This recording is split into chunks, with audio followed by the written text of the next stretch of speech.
দেখো এখানে দেওয়া আছে প্রথম প্রশ্ন হচ্ছে 1000 থেকে 10,000 কত গুণ বড়। তাহলে কত গুণ এটা আমাদেরকে বের করতে হবে। কত থেকে কত? 1000 থেকে 10,000। আমরা যদি লিখি যে প্রথমটা আমি 10,000 লিখলাম, 10,000 কত থেকে বড়? 1000 থেকে বড়, তাহলে 1000 এখানে লিখব। এখন দেখো, এখন এখানে 1000-এর পিছনে শূন্য আছে 3টি।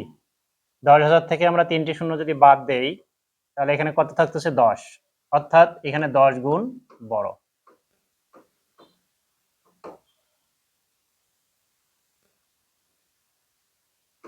দুই নম্বরে দেওয়া আছে 10,000 থেকে 1 লক্ষ কত গুণ বড়। 10,000 থেকে 1 লক্ষ কত গুণ বড়। তাহলে প্রথমে আমরা 1 লক্ষ লিখব, এবারে 10,000 লিখব। তাহলে দেখো 10,000-এ শূন্য আছে 4টি, আমরা 1 লক্ষ থেকে 4টি শূন্য বাদ দিব। এই 4টি শূন্য যদি বাদ দেই তাহলে কি থাকতেছে? 10 থাকতেছে। তাহলে 10,000 থেকে 1 লক্ষ 10 গুণ বড়। একইভাবে দেখো 10 লক্ষ থেকে 1 কোটি কত গুণ বড়। 10 লক্ষ থেকে 1 কোটি, তাহলে আমরা প্রথমে 1 কোটি লিখব, এরপরে আমরা 10 লক্ষ লিখব।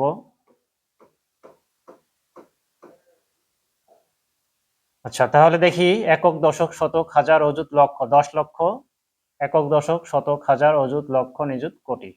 10 লক্ষে কয়টি শূন্য আছে? 1, 2, 3, 4, 5, 6। 6টি শূন্য আছে, আমরা 1, 2, 3, 4, 5, 6। এই 6টি শূন্য যদি আমরা বাদ দিই তাহলে থাকতেছে কত? 10। অর্থাৎ 10 লক্ষ থেকে 1 কোটি হচ্ছে 10 গুণ বড়। শিক্ষার্থীরা, আশা করি তোমরা বুঝতে পেরেছো। ধন্যবাদ।